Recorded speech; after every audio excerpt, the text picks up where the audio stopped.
कई साल पहले एक छोटे से काजू नगर नाम के गांव में एक राहुल और प्रीत नाम के पति और पत्नी रहते थे।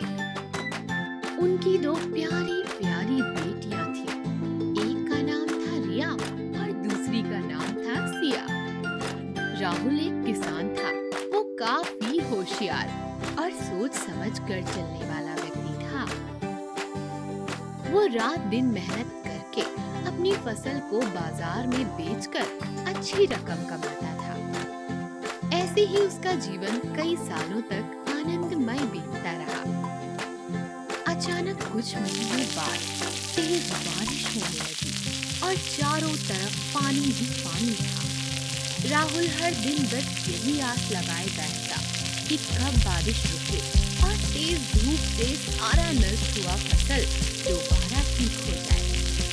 एक दिन बारिश को निराशा भरी आंखों से देखता हुआ राहुल अपनी पत्नी प्रीत से बोला, अरे ये सब क्या हुआ? अब तक सारी फसल नष्ट हो चुकी होगी। लगता है पूरा साल कुछ और काम करके पैसे जुटाएं।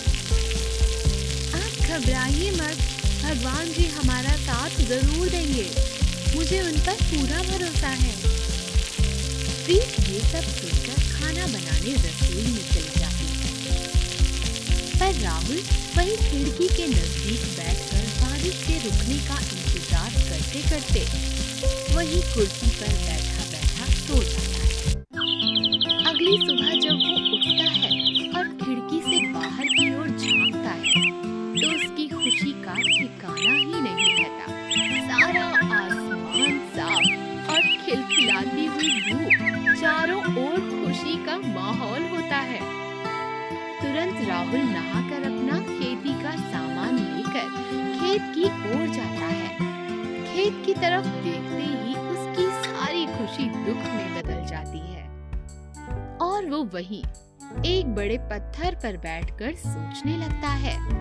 तभी उसका दोस्त नितिन कहता है, अरे कैसे हो राहुल? बड़े उदास लग रहे हो। क्यों, क्या बात है? अरे क्या बताऊं भाई, जिससे जिंदगी चल रही थी वह सब तो नष्ट हो गया। अब गुजारा कैसे करूंगा? अब तुम मुझे कुछ काम दिलवा सकते हो तो मेहरबानी होगी भाई। तुम चिंता मत करो, मेरे भाई की दुकान में एक देखरेख करने वाले की जरूरत है। चलो मैं तुम्हें उनसे मिलवाता हूँ। नितिन अपने बड़े भाई के पास राहुल को ले जाता है। रास्ते में जाते जाते उनको नदी किनारे कुछ बच्चे दिखते हैं जो एक छोटे से कछुए को नदी से बाहर निकालकर उसे तंग करते हैं। तभी राहुल वहां जा उनको समझाता है, क्या कर रहे हो तुम सब? इस तरह किसी भी बेजुबान प्राणी को तंग करना बुरी बात है।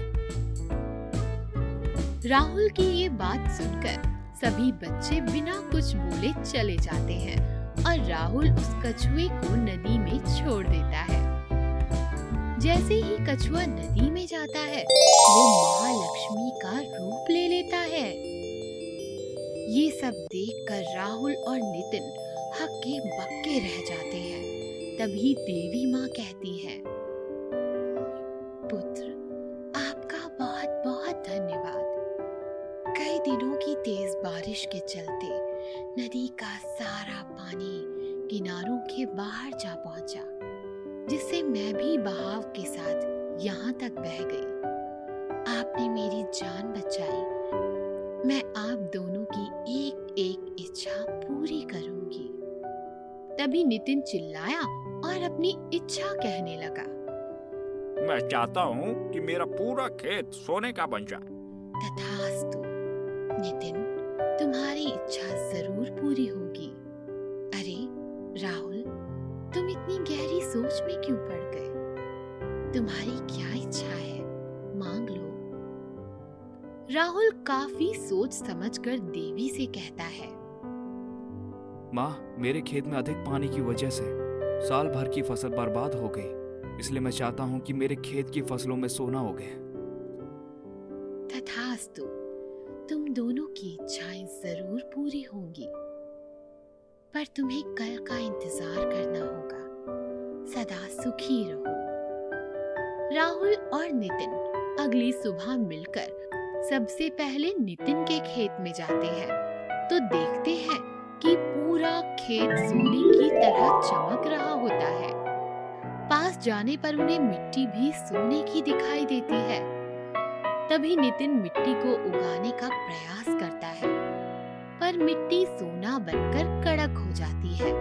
तो वो दोनों मिलकर फसल काटने का प्रयास करते हैं, पर फसल नहीं कटती और पूरी फसल कड़क हो जाती है और सारा खेत व्यर्थ हो जाता है।